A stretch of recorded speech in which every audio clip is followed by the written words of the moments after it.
كذلك الجاهل اللي ما يعرف، الجاهل الذي لا يعلم ذلك.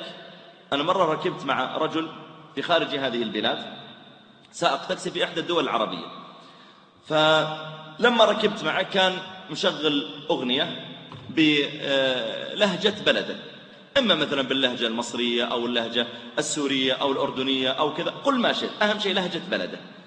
فلما ركبت معه السلام عليكم وعليكم السلام كيف الحال والله بخير، ومشغل الأغاني، فقلت له جزاك الله خير لعلك تطفي الأغنية، فطفاها وطلع شريط وحط محمد عبده. يظنني ما أبغى أسمع أغانيهم، أبغى أسمع أغاني خليجية، فقلت له طفه.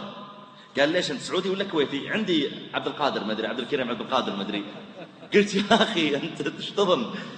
قال أنت بس ما تبغى تسمع أغاني كذا، يعني يظن يعني مصرية أو سورية أو كذا.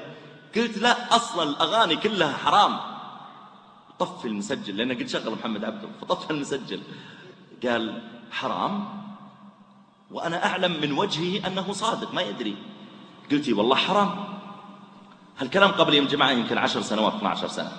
قال إيه والله. قلت إيه نعم حرام. قال أقسم بالله أني أول مرة أدري أن الأغاني حرام. ليش يا أخي حرام؟ أنا أعرف الخمر حرام، الزنا حرام، لكن أغاني حتى حرام؟ ما يدري، جاهل. أنت اعلم لما تأتي مع الناس، يعني أفرض أني أنا أول ما فتحت السيارة قلت أعوذ بالله أغاني وطفيت وأغلقت الباب وقلت خلاص ما أبغاك التكاسي كثيرة، بيمشي الرجل يقول ليش طيب أغاني إيش فيها الأغاني؟ هذا معطي الموضوع أكبر من حجمه. طيب يعني ما عجبته الأغنية؟ انظر للرجل بكل بساطة يغير ويحط شريط ثاني، يظن ما عجبني الشريط الأول. فكذلك يا جماعة فيما يتعلق بالإنكار على الناس، اعلم أن الناس فيهم ناس جهلة ما يدري مسكين، لا يعلم أن هذا الشيء حرام. أحيانا ما يعلم في أشياء متعلقة بالصلاة، أحيانا أشياء متعلقة باللباس، أحيانا أشياء متعلقة بالعلاقات بين الرجل والمرأة، أشياء متعلقة بالنظر إلى بعض الأمور في التلفاز، أشياء متعلقة بالأموال. احرص على أنك قبل ما تنكر تتأكد هل هو يعلم أنه منكر ولا ما يدري أنه منكر.